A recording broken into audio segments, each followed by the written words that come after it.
What's going on, guys? Welcome back to bullgearrc videos, and this is part 2 of our dual motor setup in the CR24 by Hobby Plus. Now last time we just kind of worked on getting a mount made up for these motors. I didn't think that the plastic drive shafts were going to work, but as you can see, I do have those installed. And I ran into a couple little small issues, nothing that I didn't expect that I would have though. One of the issues were the shafts from the motors were too long. We just took a die grinder and cut them down to length. And what I had to do with the drive shafts is I just took a little drill, because they're kind of moon shaped. I cut it out round, and they pressed right on. Actually, I don't have any even screws in here right now, but for the testing part of this, they seem to be working fine, and we are going to put in the metal drive shafts. So anyhow, now another thing that I ran into is the motors don't sit exactly where I thought they would. So what we did to line the motors up is we simply pushed the suspension all the way down and let the drive shafts shove the motors to the point where we want them to be. Now I did go ahead and wire this up, and what we have when we wire this up is we have positive and negative, and they have to be reversed on the other side. Actually at this point this motor is actually sitting upside down from this one. That's why it looks like we have positive on both sides. But yeah, one of these is positive, the other one's negative. We just spliced wires in. And also what I did, my first little test with it, I found that one motor sometimes would start up before the other one without any drive shafts on there. So I took, if you can see here, I took the capacitor off the stock motor that used to be in here, and I put it into this circuit, and that seemed to kind of level things out. So we'll see how that does.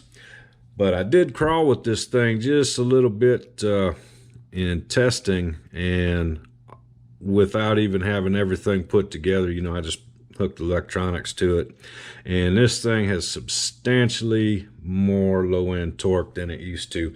So I'm kind of happy with the way this is coming out. So in this video we're just going to kind of wrap this up, see if we can get the electronics put back in here, get everything mounted up, and we'll try to crawl over something and see what it's going to do. Alright, so I went ahead and installed our ESC, our receiver, and on-off switches over here. And we put in, this is running on a 1S LiPo. I haven't changed the LiPo yet. I want to go with a 2S in this one.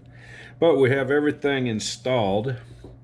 And I did notice that I got in a hurry and I didn't clock my drive shafts correctly. So she got a little lunge to her right now, but yeah, I'm gonna probably take this back apart and do some more work on it. But just so you get a gist of it, check this out.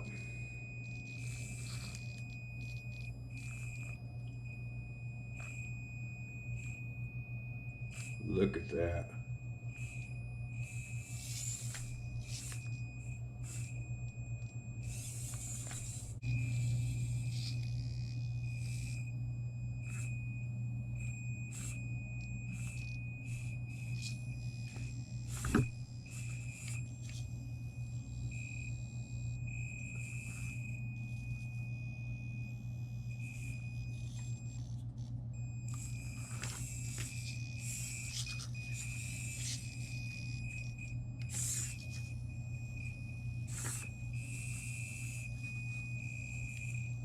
That's some low speed control right there, guys.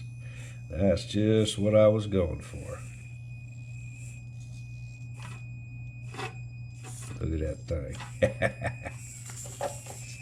Yeah. So anyway, that's kind of exactly what I was going for with this thing. I wanted that low end control like that. I wanted this thing to be really capable of doing some good low end crawling like I like to do. And anyway, we're going to go ahead and whenever the drive shafts come in, we'll get some steel drive shafts put in here. I got some more modifications I want to do to this truck, but as we can see, she's working pretty good with the two motors, all kinds of torque. And like I said, I'm just running this on 1S. These motors are good for 6 volts, so we're going to try going to a 2S LiPo in here, get the top speed up a little bit. While we're talking about top speed, let me just show you that.